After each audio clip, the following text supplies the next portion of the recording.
Bismillahirrahmanirrahim. Assalamualaikum warahmatullahi wabarakatuh.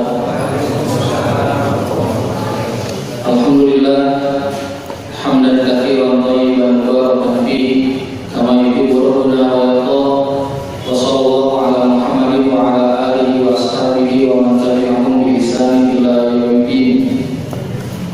Asyhadu an la ilaha illallah wa asyhadu anna Muhammadan abduhu wa rasuluh. Allahumma la ilma lana illa ma 'allamtana. Allahumma anfa'na bima 'allamtana wa zidna ilman. Qala Allah ta'ala fi kitabihil karim, a'udzu billahi minasyaitonir rajim. Wa dzakir fa inna dzikra tanfa'ul mu'minin wa ma khalaqtul jinna wal insa illa liya'budun. Subhanallah, a'azzakumullah.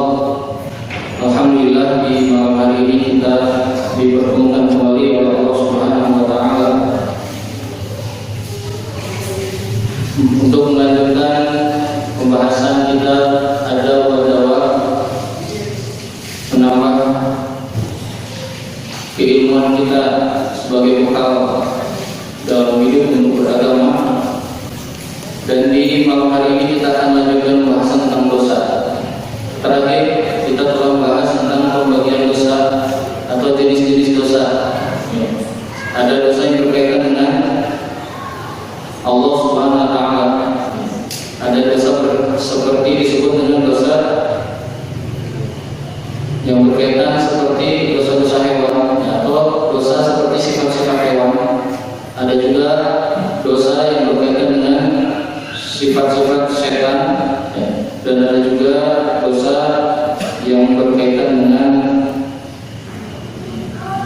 jiwa manusia.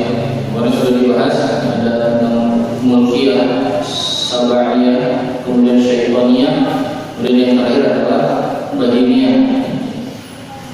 Mulkiyah ini dosa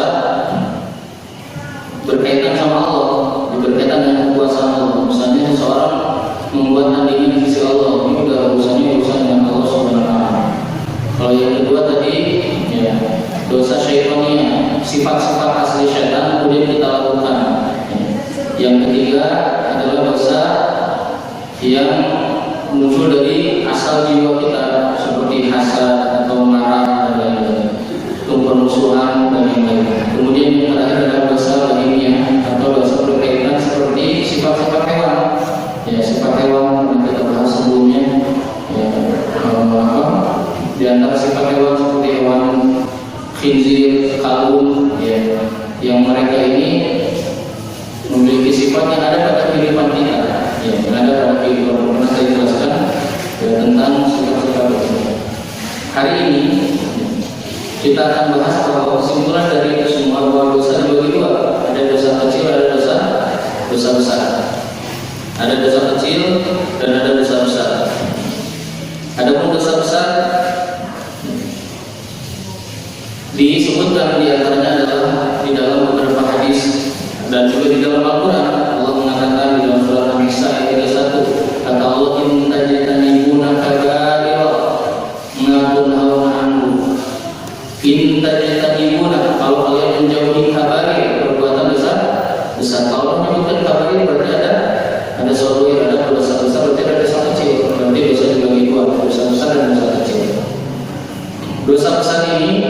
definisi dari dosa besar? Apa yang dimaksud dengan dosa besar? Dosa besar ini banyak para ulama memberikan makna-makna yang berbeda-beda. Namun kalau disatukan sama, ya, ada yang menyebut batasan bentuk atau batasan dosa besar. Misalnya dosa besar itu cuma ada 4, sebagaimana disebutkan dalam hadis sahih, ya, dalam Bukhari dan Muslim disebutkan, tidakkah mau aku beritakan kepada kalian tentang dosa besar, katanya. Kemudian kata sahabat, bala ya Rasulullah. Kemudian kata Rasulullah SAW, al-isyraku billah, perbuatan syirik. Yang kedua, memukul walidain, ya, berbuat dosa kepada orang tua atau memukul walidain, berbuat durhaka kepada orang tua. Kemudian berikutnya adalah syahadat zur, persaksian yang palsu. Nah, ini ada yang menyebutkan dosa besar itu adalah dosa besar yang memang Nabi menyebutkan detail-detailnya. Ada juga yang menafsirkan ciri-cirinya aja. Apa ciri-cirinya? Yang pertama, yang dimaksud dosa besar adalah dosa yang oleh Allah dilarang dengan larangan yang jelas. Misalnya apa? Larangan minum khamar, larangan berzina, larangan mencuri, ya. Larangan apa lagi? Di Al-Quran yang ada larangan langsung oleh Allah. Larangan apa? Berbuat ghibah, ya. Misalnya ghibah, apa boleh ghibah? Allah mengatakan wala yaghtab ba'dukum ba'd. Jangan di antara kalian ada yang menggibah, membicarakan satu dengan yang lain. Ini dosa besar. Ya, Allah langsung bilang. Apalagi yang langsung Allah disebutkan? Apa? Riba. Ya. Riba juga termasuk. Ya. Bahkan Allah mengajak perang bagi orang yang menentang pengharaman riba, yang mengambil riba. Kemudian, nah ini definisi yang diambil oleh para ulama. Kata para ulama yang satu ini mengatakan, pendapat ulama yang ini mengatakan bahwa dosa besar itu adalah dosa yang Allah langsung bilang nggak boleh, jangan, itu berarti dosa besar. Yang Allah langsung menegaskan di dalam Al-Quran. Yang kedua, ada tambahan kata ulama lain, yang disebut maksud dosa besar adalah dosa yang Allah ada janji balasan siksa. Ada balasan siksaan. Siapa yang berbuat begini maka begini. Contoh, misalnya tidak cuma dalam Al-Quran, hadis ada. Misalnya, ya, orang yang la yadkhulul jannah, tidak akan masuk surga. Kata Nabi, namaun, orang yang suka mengadu domba. Berarti adu domba termasuk dosa besar. Karena langsung diancam dengan neraka. Atau di dalam Al-Quran, ancaman-ancaman ini ada di dalam Al-Quran. Dosa-dosa yang kalau diancam dengan neraka. Barang siapa berbuat syirik maka baginya neraka. Barang siapa melakukan begini maka baginya azab yang pedih. Barang siapa melakukan ini maka baginya azab yang siksa yang pedih. Ini yang kedua. Yang ketiga, ada tambahan. Yang dimaksud dosa besar juga adalah dosa yang ada balasan hudud jahat di dunia. Misal mencuri, ya, as-sariqu was-sariqatu faqtahu. Laki-laki yang mencuri, perempuan yang mencuri maka potong tangannya. Ini kalau ada hudud ini berarti disebut dosa besar. Kalau ada namanya hudud, had dari Allah SWT. Ya, az-zaniyatu waz-zani. Ya, wanita yang berzina, laki-laki yang berzina, ada hukumnya. Kemudian apa lagi? Di dalam Al-Quran yang langsung ada hadnya. Nah, ini juga berarti dimaksud dengan dosa besar. Maka kalau digabungkan semuanya, disatukan, maka dosa besar adalah dosa yang Allah langsung larang dengan larangan yang jelas dalam Al-Quran. Yang kedua, di situ juga ada ancaman dari Allah. Kemudian yang ketiga, dan ada had. Dan yang keempat, ya, Allah Nabi memberikan contoh-contohnya di dalam hadis Rasulullah SAW. Iman Allah Taala, di antara dosa yang paling besar yang ada adalah berbuat apa? Syirik. Dosa besar yang paling besar adalah berbuat syirik. Dan Allah tidak mengampuni dosa syirik, dan Allah mengampuni yang di bawah dosa syirik. Dalam surat An-Nisa Allah mengatakan, innallaha la yaghfiru an yushraka bihi wa yaghfiru ma duna dzalika liman yasha. Sesungguhnya Allah tidak mengampuni dosa orang yang berbuat syirik, dan Allah mengampuni yang di bawah. Berarti syirik itu dosa paling tinggi, paling besar. Yang di bawah itu diampuni oleh Allah Subhanahu wa taala, bisa diampuni oleh Allah Subhanahu wa taala. Bagaimana cara Allah mengampuni dosa? Salah satunya bisa dengan amal saleh. Dalam sebuah hadis sahih Nabi sallallahu alaihi wasallam bersabda, "Man sabbaha salatan wa salatina wa hamida salatan wa salatina wa kabbara salatan wa salatina." Siapa bertasbih berapa kali? 33 kali. Bertahmid berapa? 33 kali. Bertakbir berapa? 33 kali. Wa khatama, dan dia menutup 100-nya dengan kalimat la ilaha illallah 99, dan ditutup dengan kalimat la ilaha illallah. Baca ini kata Nabi fi kulli duburi salat, setiap akhir salat. Setiap apa? Akhir salat. Apa kata Nabi? Ghufirallahu, Allah akan mengampuni ma taqaddama min dzambi, semua dosa-dosanya, walau kana mithla zababil bahar, walaupun dosanya seperti ombak lautan yang sangat besar, Allah akan mengampuni dosa. Kalau dia setiap sholat, beres sholat dia baca tasbih berapa kali bu? 33 kali. Tahmid berapa? 33 kali. Takbir 33 kali. Kemudian ditutup dengan la ilaha illallah wahdahu la syarika lahu lahul hamdu wa huwa ala kulli syai'in qadir. Kata Nabi, Allah akan mengampuni dosa-dosanya walaupun seperti besarnya ombak di lautan, sebanyak apapun ombak di lautan, dosa-dosanya akan diampuni. Ini rahmat Allah bagi kita. Rahmat Allah bagi kita. Masyaallah. Bertasbih dengan Allah mengampuni dosa-dosa kita. Dan iman Bapak Ibu, Azza-Jalla, para ulama mengatakan ampunan Allah bagi manusia itu ada 3 macam. Yang pertama, Allah mengampuni tidak langsung aja Allah diampuni, tidak ada apa-apa Allah langsung diampuni. Sebagaimana hadis riwayat dalam Bukhari dan Muslim dari Abdullah bin Umar, pernah bertanya kepada beliau tentang an-najwa. Kemudian kata beliau, Rasul pernah bersabda, hadis sahih Bukhari Muslim, nanti di hari kiamat kata Nabi akan ada seseorang dipanggil oleh Allah, kemudian dibentangkan hijab, dibentangkan pembatas penutup satar, hanya dia dengan Allah berdua. Kemudian tidak ada yang melihat yang lainnya. Kemudian Allah mengatakan kepada hamba ini, "Ataqribu dzamba hadza?" Apakah kamu tahu dosa kamu ini? Iya. Apakah kamu tahu dosa ini? Iya. Apakah kamu tahu dosa ini juga? Iya. Apakah kamu ingkari? Ada yang kamu ingkari? Enggak ada. Dia dosa-dosanya banyak. Dan dia mengatakan, dan dia akan diperlihatkan oleh Allah dosa-dosanya nanti di depan dia, dan tidak ada manusia yang melihat. Kemudian kata Allah, ya ibadi, wahai hambaku, ini satartu fi dunia, aku pernah menutup aibmu di dunia, dan hari ini aku tutup aibmu di akhirat. Bersyukur, semoga Allah memasukkan kita ke dalam golongan orang seperti ini. Amin. Yang kedua,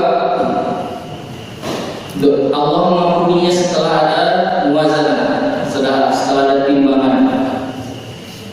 Sebagaimana disebutkan dalam hadis sahih riwayat Ahmad, ya, hadis sahih riwayat Ahmad, disebutkan bahwa nanti di hari kiamat, ya, akan ada seseorang diangkat di atas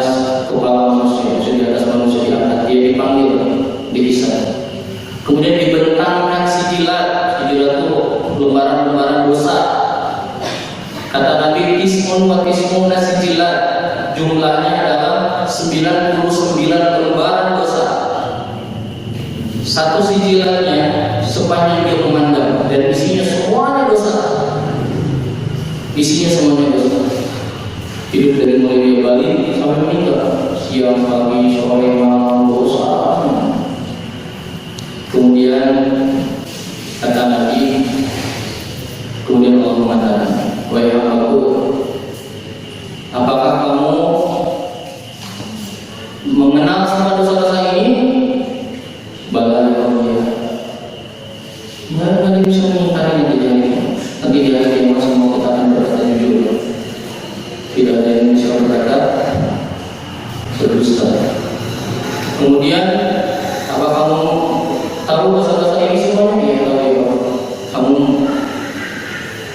tidak ada yang mengingkari satupun, tidak ada. Allah maka kata dari hafidun, kata Allah, apakah penulis catatan amal pernah berbuat dolim sama kamu? Ini catatan ini ada yang salah? Bahwa tidak ada. Kemudian dia mengira dirinya anak masuk, sudah neraka, sudah dihidup, ya, dia semuanya dosa. Kemudian kata Allah, ya, wahai hamba, apakah kamu punya sesuatu? Kata hamba yang tidak ada. Ya, dosa semua itu. Kemudian kata Allah, kamu punya satu.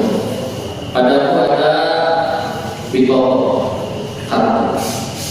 Kemudian dibuka kartu itu.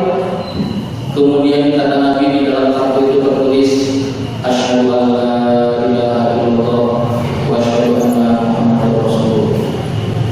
Kemudian kata Nabi, wahai hamba, ini bitoh kamu. Kemudian kata hamba ini, apa bitoh itu dengan dosa yang banyak ini ya Allah? Kemudian kata Allah, wahai malaikat, timbang bitoh itu, ya, yang untuk dalam tulisan syahadat dia waktu di dunia dengan dosa-dosa yang banyak tadi. Kemudian kata Nabi, ditimbanglah bitoh tadi di satu timbangan, dan di dalam timbangan satunya lagi 99 dosa tadi yang ada dalam lembaran dosa yang sepanjang di rumah. Kemudian kata Nabi, kemudian ternyata lagi ada lebih berat tadi dosa-dosa itu. Kemudian kata Nabi, dia kemudian dia masuk surga. Masya Allah. Ini maghfirah Allah bagi kita semua yang berdoa. Kemudian yang ketiga, Allah Subhanahu wa taala mengampuni hamba-Nya setelah dihukum di neraka. Nanti sebagaimana hadis Jibril diriwayatkan, Jibril pernah datang kepada Rasulullah SAW. Kemudian Jibril menceritakan tentang neraka. Kemudian Nabi berkata, ya, kata Jibril, neraka itu ada 7 pintu. Setiap satu pintunya ada cabang-cabangnya. Kemudian kata Nabi, ahyaka abwabuna. Ya, apakah pintu-pintunya seperti di dunia ditutup begitu? Kemudian kata Jibril, tidak wahai Rasulullah, pintu-pintunya sudah terbuka. Jadi penghuni neraka, kalau masuk neraka itu sudah terbuka pintunya. Kalau penghuni surga, pintunya tertutup, sehingga dia semakin rindu dengan surga. Kemudian kata Nabi, siflah ceritakan kepada kami tentang pintu-pintu itu dan penghuninya. Diceritakan oleh Jibril, penghuni pintu pertama neraka pertama yang paling bawah siapa? Di antara orang munafik, keluarganya Fir'aun dan keluarganya, kemudian Ashabul Maidah dan yang lain. Kemudian pintu kedua, pintu ketiga, pintu keempat, sampai pintu keenam, Nabi Jibril menyedia. Kemudian kata Rasulullah, Jibril, bukankah ada 7? Kok tidak diceritakan yang ke-7? Kemudian kata Jibril, wahai Rasulullah, yang ke-7 adalah pintu neraka khusus untuk umatmu yang berbuat besar-besar dan belum sempat bertaubat sebelumnya. Kemudian Nabi langsung pingsan. Kemudian Nabi bangunkan. Kemudian kata Nabi, Jibril, Allah menyiapkan neraka untuk umatku. Ya Rasulullah, bagi umatku yang berbuat dosa besar belum sempat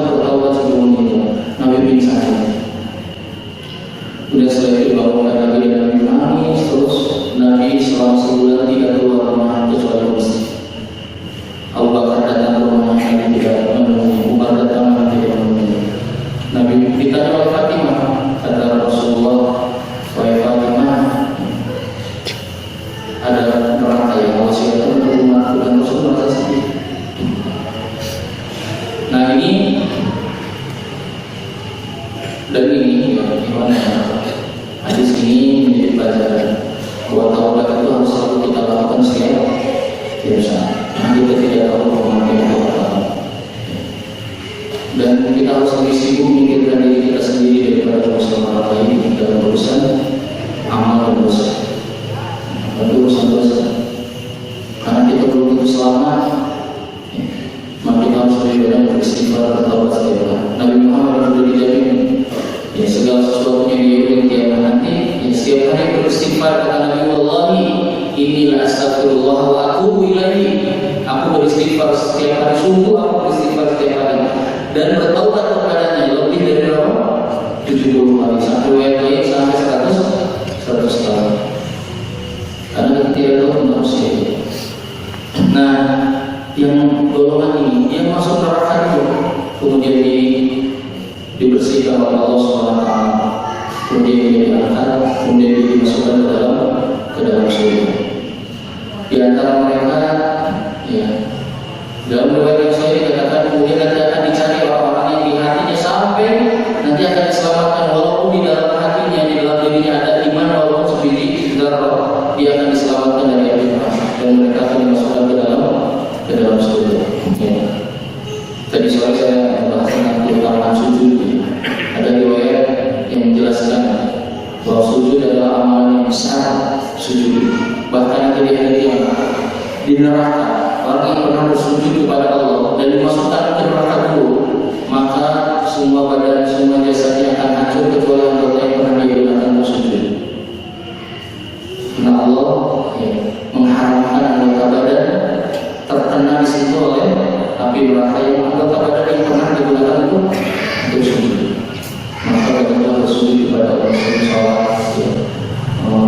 Kata Nabi, waktu yang paling dekat dengan Allah seorang hamba adalah di waktu sujud. Dan nanti ada manusia yang terakhir masuk surga. Kata Nabi, yang terakhir ini dia akan jalan melewati sirat. Dia tergelincir, dia pegangan, kemudian dia jalan lagi terengah-engah, kecapean, kelelahan. Kemudian dia selamat dari sirat, dia bergembira, bahagia. Kemudian dia lama di dalam neraka. Kemudian dia melihat pohon yang rindang. Kemudian dia berkata, ya Allah, berikan pohon itu untuk. Kata Allah, ya hamba, aku akan berikan lebih besar dari itu. Kata hamba ini, ya Allah, cukup itu untuk aku. Selamat dari neraka itu udah nikmat yang besar. Karena di hari kiamat nanti kita lebih butuh apa? Ampunan dan lebih butuh banyak amal soleh di hari kiamat. Makanya saya pernah bahas tafsir di akhir ya tentang surat Al-Abasa. Lihat di surat Al-Abasa Allah berfirman, yauma yafirul mar'u min akhihi. Pada hari itu seseorang akan lari dari saudaranya, lari dari istrinya, lari dari ibunya, lari dari bapaknya, lari dari anaknya, lari dari saudaranya. Kok lari? Bukannya hari kiamat kalau ada urusan saling nuntut harusnya ketemu, kok ini kok lari, kok kabur? Kenapa kabur? Para mufassir menyatakan karena di hari kiamat nanti ya, gini, manusia yang paling banyak berbuat zalim itu, orang yang paling banyak berbuat zalim itu orang yang pasangannya berinteraksi dengannya. Kita misalnya sering berinteraksi sama siapa? Keluarga, maka kita pasti lebih banyak berbuat zalim untuk keluarga daripada orang yang nggak pernah ketemu sama sekali. Nggak mungkin berbuat zalim kalau nggak pernah ketemu. Nah nanti di hari kiamat akan saling, kan ada kezaliman. Apa yang akan dituntut? Di hari kiamat manusia lebih baik menuntut amal soleh yang dia miliki daripada menuntut dia dihukum 2 kali lipat atau dituntut dihukum seperti dirinya. Maka dia lebih minta amal solehnya aja ke sini, karena dia lebih butuh amal soleh. Ya. Daripada disiksa kalimat, lebih baik amal soleh. Maka semua orang lari takut amal solehnya diambil. Maka kata Allah, ya mayyafirul mar'u min akhihi wa ummihi wa abihi wa sahibatihi wa banihi likulli imri'in minhum yawma idzin sya'ni dunia. Nanti orang yang terakhir ini akan melewati sirat dan kemudian diberikan pohon itu dan ada air di situ, kemudian dia minum. Kemudian orang dilihatkan pohon yang lebih besar dengan air yang lebih banyak. Kemudian orang yang bertanya, ya Allah, boleh nggak kalau ini untukku? Tapi Allah sudah bilang itu akan dikasihkan. Kata Allah, aku akan berikan lebih baik dari itu. Kata hamba ini, Allah sudah cukup. Kemudian dikasihkan lagi. Setelah itu dia melihat pintu surga. Kemudian kata Allah, apa kamu yang masuk surga? Kata hamba ini, ya Allah, apakah ada tempatku di surga? Surga itu berapa ini? 7 itu neraka. Surga 8. Ya, 8 pintu. Satu pintu surga itu ya, besarnya daun pintu surga dalam hadis saya dikatakan seperti jarak antara kota Mekah dengan Syam, ya, atau Irak, ya, kalau saya lupa, ya, lewat pintunya. Dan nanti kata Nabi di hari kiamat manusia akan berdesak-desakan masuk ke dalam, berdesak-desakan masuk ke dalam. Dan hamba ini bilang, ya Allah, apakah masih ada tempatku di surga? Kemudian kata Allah, aku akan berikan kepada kamu nikmat, seluruh nikmat yang dimiliki oleh penghuni dunia. Kita nyari nikmat di dunia, yang kita dapat berapa persen? Ya, sedikit sekali. Dan nanti akan diberikan kepada orang yang terakhir masuk surga nikmat. Kemudian kata hamba, ya Allah, sudah cukup ini, sangat besar sekali. Kata Allah, aku akan lipat gandakan menjadi 2 kali lipat. Nikmat di dunia dikumpulkan, nikmat di dunia dikumpulkan, dikasihkan ke orang ini dan dikasih 2 kali lipat. Kata hamba ini cukup ya. Kata Allah, aku lipatkan menjadi 3 kali lipat. Kata hamba ini cukup ya. Aku lipat gandakan menjadi 4 kali lipat, 5 kali lipat, 6 kali lipat, sampai dalam hadis Allah sampai mengatakan sampai 7 kali lipat. Kemudian dia masuk ke dalam surga. Inilah bentuk ampunan Allah kepada manusia yang di yaumil qiyamah. Jadi ya, dosa bisa dibersihkan dengan salah satunya dengan amal soleh. Di antara dalil lainnya adalah hadis riwayat Bukhari Muslim, ya, dari Abu Hurairah, kata Nabi Shallallahu Alaihi Wasallam, as-shalawatul khams, salat 5 waktu dan salat Jumat ke Jumat. Jadi salat 5 waktu itu zuhur ke asar ke maghrib ke isya ke subuh. Kemudian Ramadan ke Ramadan, semuanya adalah menghapus dosa. Ya, menghapus dosa. Ada yang mengatakan ini bukan dosa besar yang dimaksud, tapi dosa besar kecil. Di antara amalan-amalan yang bisa menghapuskan dosa-dosa, ya, yang lainnya apa? Saum. Kemarin kita baru melaksanakan biasa saum sama Arafah. Keutamaan Arafah, kata Nabi, aku berharap. Nabi bilang, tidak mengatakan kamu pasti. Aku berharap. Aku berharap. Ya, dia dihapuskan dosanya setahun yang lalu, setahun ini kan ada. Rasul berharap demikian, mudah-mudahan Allah mengabulkan saum kita. Kemudian di antara dosa besar, kita masih bicara dosa besar. Di antara dosa besar yang dengan detail oleh Nabi disebutkan di dalam hadis sahih, hadisnya Bukhari dan Muslim. Kata Nabi, "Ijtanibu as-sab'al mubiqat." Jauhilah oleh kalian 7 dosa besar. Yang pertama adalah 7 dosa yang akan menghancurkan diri kita. Yang pertama adalah berbuat syirik. Iman anak ibu bapak, anak-anak, kenapa syirik selalu di Allah? Karena syirik ini yang menempatkan makhluk sejajar dengan Khaliq. Dan ini adalah kejahatan yang paling besar. Allah yang Maha Agung yang menciptakan kita, ya, tidak pantas, ya, kita menyandingkan sesuatu yang sama dengan Allah Subhanahu wa Ta'ala dalam segala apapun. Maka syirik itu ketika ditanya makna syirik, salah satunya adalah antaj alalillahi bidan bahwa engkau menjadikan di sisi Allah tandingan dalam urusan pekerjaan, ya, urusan dunia. Ada orang yang dia tidak pernah ke masjid atau tidak pernah sholat atau bahkan tidak pernah baca Quran, ya. Dan dia mengatakan karena saya sibuk, ya, sibuk ngasih rezeki buat anak-anaknya, sudah rezeki Allah, bukan kita hanya mencari sebab. Ya, bahkan ada yang dia sama sekali tidak gini, dia menjadikan apa-apa yang berkaitan dengan Allah itu hina di hadapannya, seperti misalnya Al-Quran, ya, seperti Al-Quran. Masya Allah, Al-Quran ini agung sekali. Tadi sore saya sampaikan yang murid-murid saya hari-hari yang meneruskan Al-Quran, karena Al-Quran ini kalam Allah. Sampai di surat Ar-Rahman Allah mulai dengan ayat apa? Allama Ar-Rahman allama Quran wa khalaqal insan. Kenapa Allah mulai dengan allama Al-Quran? Belum diciptakan manusia. Kenapa Allah mengatakan Ar-Rahman khalaqal insan allama Al-Quran? Maksudnya itu dong. Kan manusia belum diciptakan. Kenapa? Allama Al-Quran dulu. Karena para ulama mengatakan karena Al-Quran lebih penting, lebih utama daripada penciptaan manusia. Al-Quran lebih besar urusannya daripada penciptaan manusia. Al-Quran sudah ada sebelum menciptakan manusia. Al-Quran kalam Allah, Al-Quran adalah bagian. Al-Quran adalah kalam Allah, kalam yang menciptakan manusia. Maka itu lebih penting daripada penciptaan manusia.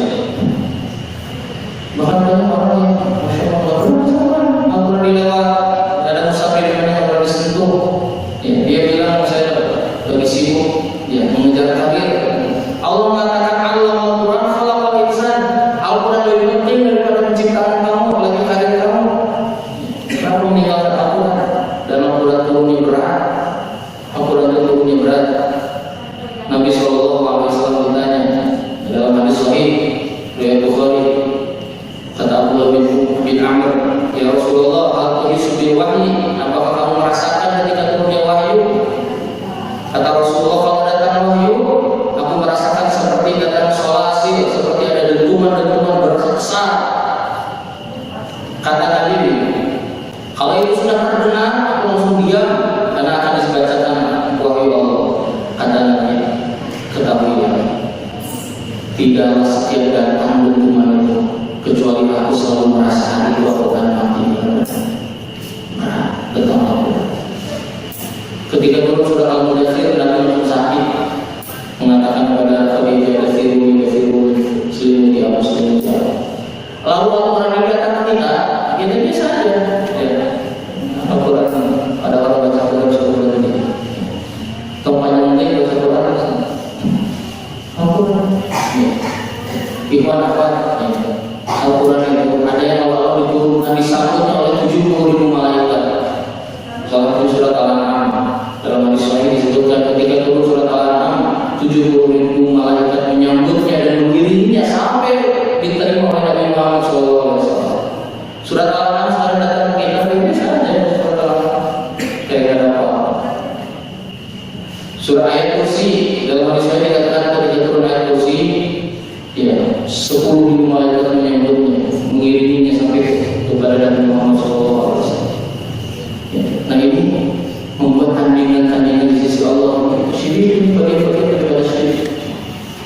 Ya, berbuat dosa besar, ya, apalagi dengan mengolok-olok Al-Quran, apalagi menghinakan Al-Quran, ya, mempelesetkan Al-Quran, sudah itu kafir, kufur, yang keluar dari Islam. Kata Allah dalam Al-Quran, wa ayatihi kuntum tastahzi'un. Apakah dengan ayat Allah, dengan kepada Allah dan dengan ayat Allah kalian berolok-olok? Kata Allah, la ta'tadiru qad sami'na qad kafartum, kalian sudah kafir. Sami'na. Jadi ini syirik, ini dosa besar.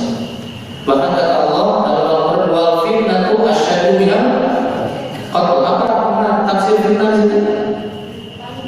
Apa tafsir fitnah? Ini bukan fitnah Allah. Tafsir fitnah itu adalah syirik. Ini yang keliru menafsirkan kata fitnah dalam ayat itu. Ya. Allah mengatakan wal fitnatu asyaddu, dalam ayat lain wal fitnatu akbar, lebih besar daripada perbuatan berperang. Kenapa? Maksudnya apa? Ya, kenapa Nabi dibolehkan melawan berperang kemusyrikan itu lebih bahaya daripada peperangan yang terjadi. Maka Allah mengatakan wal fitnatu asyaddu minal qatl. Kalau sudah ada kemusyrikan, Allah tidak akan disembah lagi, tapi setiap hari minta rezeki sama Allah yang ngasih segala sesuatunya. Tapi dia kemudian berbuat syirik. Kemudian setelah syirik ada, pasti semua perbuatan dosa-dosa akan datang.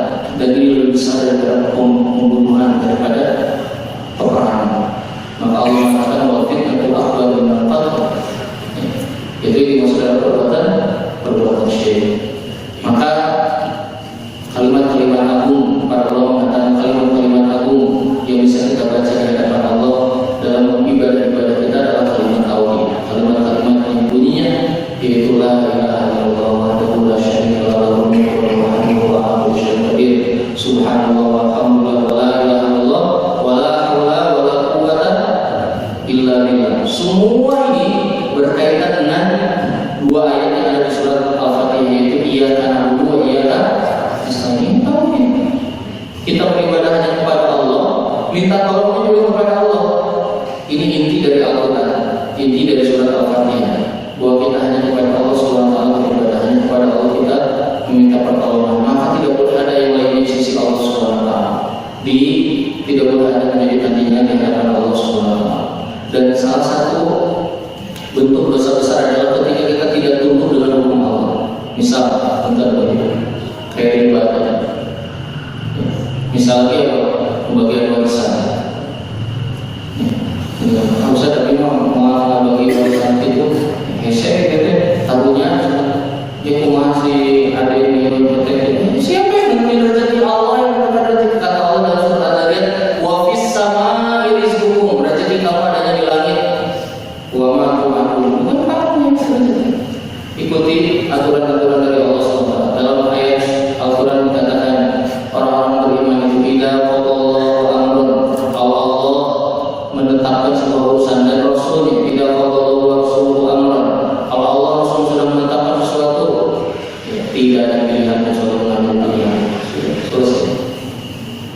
Ini maka syirik masuk ke dalam dosa nomor satu dalam segala hal. Maka tidak boleh bermain-main dengan urusan syirik. Kemudian kata Nabi, wasihar, berbuat sihir. Sihir juga bagian dari syirik. Ya, sihir juga bagian dari syirik karena dia meminta pertolongan kepada selain Allah Subhanahu wa taala. Kemudian yang berikutnya membunuh jiwa yang Allah haramkan.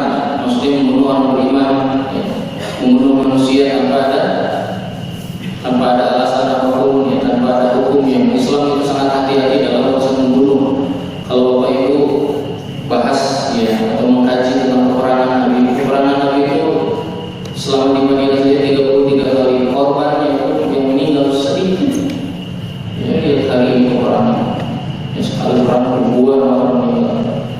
Dulu Rasul itu hati-hati, nggak boleh bunuh anak kecil, kata Nabi, nggak boleh bunuh orang tua, nggak boleh bunuh perempuan, nggak boleh bunuh hewan, nggak boleh merusak tanaman, nggak boleh hancurin bangunan. Lihat Islam perang aja ada aturan-aturan yang jelas. Maka membunuh salah satu dosa. Maka dalam sebuah hadis dikatakan nanti di hari kiamat yang akan pertama kali dihisab itu adalah dua hal. Yang berkaitan dengan Allah adalah sholat. Siapa yang sholatnya itu baik, maka baik semuanya, insya Allah. Kemudian yang kedua adalah tentang darah, yaitu tentang pembunuhan. Ini berkaitan dengan manusia. Kemudian yang berikutnya wa'akul malal yatim, ya, wa'akul malal yatim, dan memakan harta anak yatim.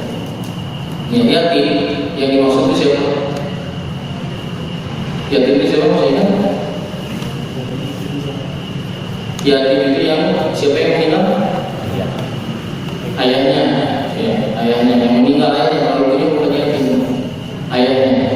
Disebut yatim itu, Bapak Ibu, adalah kalau ada anak, ya, kemudian orang tua yang menanggungnya, yang bertanggung jawabnya meninggal, baru disebut yatim. Kalau manusia yang bertanggung jawabnya siapa? Ayahnya. Nah, kalau ayahnya meninggal disebut yatim. Kalau meninggalnya di waktu kecil, ya, meninggalnya kalau udah gede, misalnya udah 40 tahun, ayahnya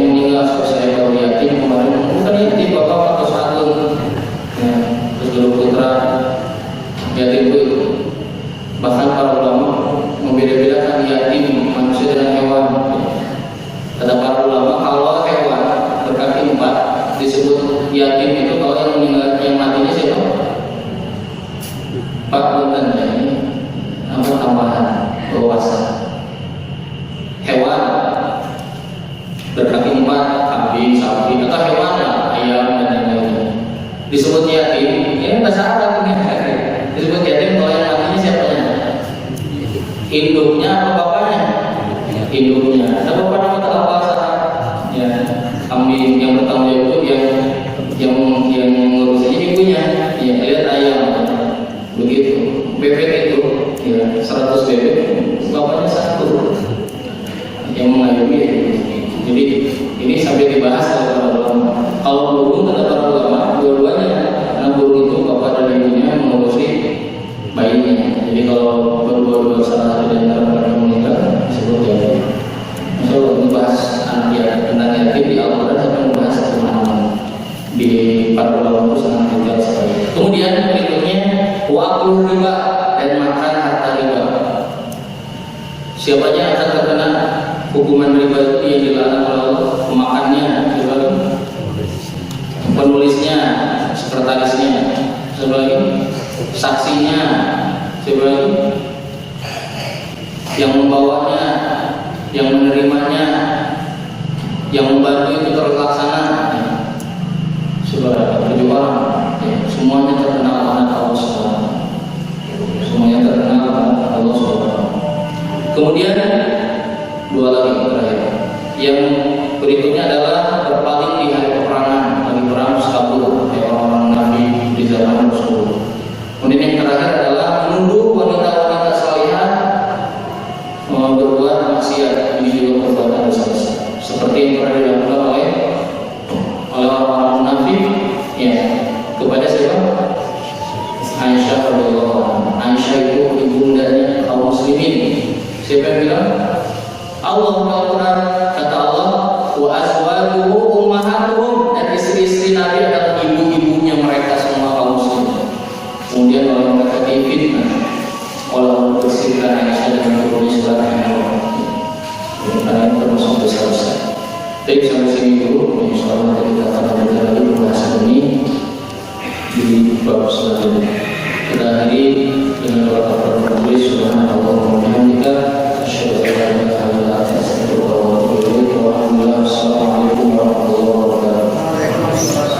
An Ibnu Abbas Royatu sallallahu alaihi wasallam saudah waliwa'uhu abyad. Sesungguhnya bendera Rasulullah sallallahu alaihi wasallam itu warnanya putih dan panjinya berwarna hitam. Dalam kemudian hadis yang lain dikatakan maktubun alaihi la ilaha illallah Muhammadur Rasulullah. Bahwa sesungguhnya tertulis di dalamnya la ilaha illallah Muhammadur Rasulullah. Kalimat yang antum-antum itu semua hidup dengan itu, kalimat yang antum-antum semua ingin mati dengan itu, dan kalimat yang antum-antum semua pengen hidup lagi dengan itu. Dalam hati kibarkan tinggi-tinggi la ilaha illallah, la ilaha illallah, la ilaha illallah Muhammadur Rasulullah. Dengan bendera suci bersama panji Nabi, ayo jaga NKRI dari para pembenci. La ilaha illallah, la ilaha illallah, la ilaha illallah Muhammadur Rasulullah. Allah Allahu Akbar, Allah Allahu Akbar, Allah Allahu Akbar, Allahu Akbar walillahil hamd.